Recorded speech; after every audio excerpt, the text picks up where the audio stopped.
ক্যারিয়ারের মধ্য গগনে এসে লিটন কুমার দাসকে ঠেলে দেওয়া হয়েছে নতুন চ্যালেঞ্জের মুখে। বাংলাদেশে ওয়ানডে দলের মিডল অর্ডারের ভঙ্গুর দশা মেরামতের একটা পন্থা হিসেবে ব্যবহার করা হবে এখন লিটন দাসকে। 4 থেকে 7 এমন ব্যাটিং পজিশনে লিটনের ক্যারিয়ারে নেই কোনো উজ্জ্বল অধ্যায়। টেস্টে লিটন নিয়মিত 6 কিংবা 7 নম্বরে ব্যাটিং করেন, সেখানেই তার সিংহভাগ সফলতার গল্প। দ্বিতীয় নতুন বলটা সামলে নেওয়া, স্তীমিত হয়ে যাওয়া ম্যাচে আক্রমণের ঝাঁজ যুক্ত করা, এসব দায়িত্ব বেশ দক্ষতার সাথে সামলে নিয়েছেন লিটন টেস্টে। কিন্তু ওয়ানডেতে লিটন মিডল অর্ডারে কখনোই ধারাবাহিকভাবে খেলেননি।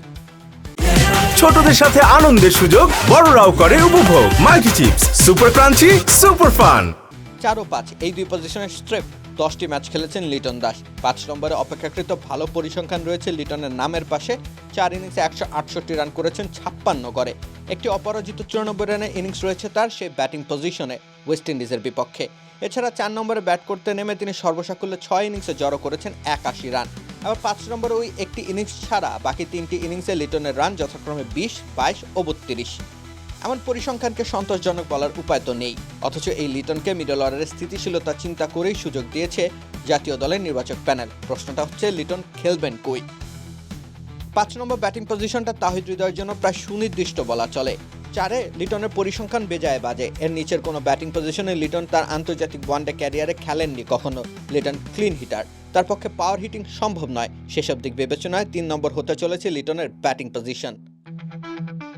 এক্ষেত্রে নাজমুল হোসেন শান্তকে ছাড়তে হচ্ছে নিজের জায়গা। যদিও গত বছর ওয়েস্ট ইন্ডিজের বিপক্ষে 4 নম্বরে ব্যাট করেছিলেন শান্ত। এই পজিশনে ওয়ানডেতে 6 ইনিংসে ব্যাট করেছেন নাজমুল শান্ত, যার মধ্যে একটিতে সেঞ্চুরি, আরেকটিতে 50 রানের ইনিংস খেলেছেন। অতএব শান্তর জন্য মানিয়ে নিতে কষ্ট হওয়ার কথা নয়। কিন্তু লিটনের জন্য 3 নম্বর ব্যাটিং পজিশনটাও যে খুব সুখকর তাও না। ওই পজিশনে মোট 16 ইনিংস খেলেছেন লিটন। স্রেফ 17.57 গড়ে 286 রান এসেছে তার ব্যাট থেকে। সুতরাং তিনি যে 3 নম্বরে খাপ খাওয়াতে পারবেন সে কথাও জোর দিয়ে বলা যাচ্ছে না। এটাই বরং চ্যালেঞ্জ লিটনের জন্য। নিজেকে ভেঙে নতুন করে গড়ার কাজটা তাকে করতে হবে অতি দ্রুত।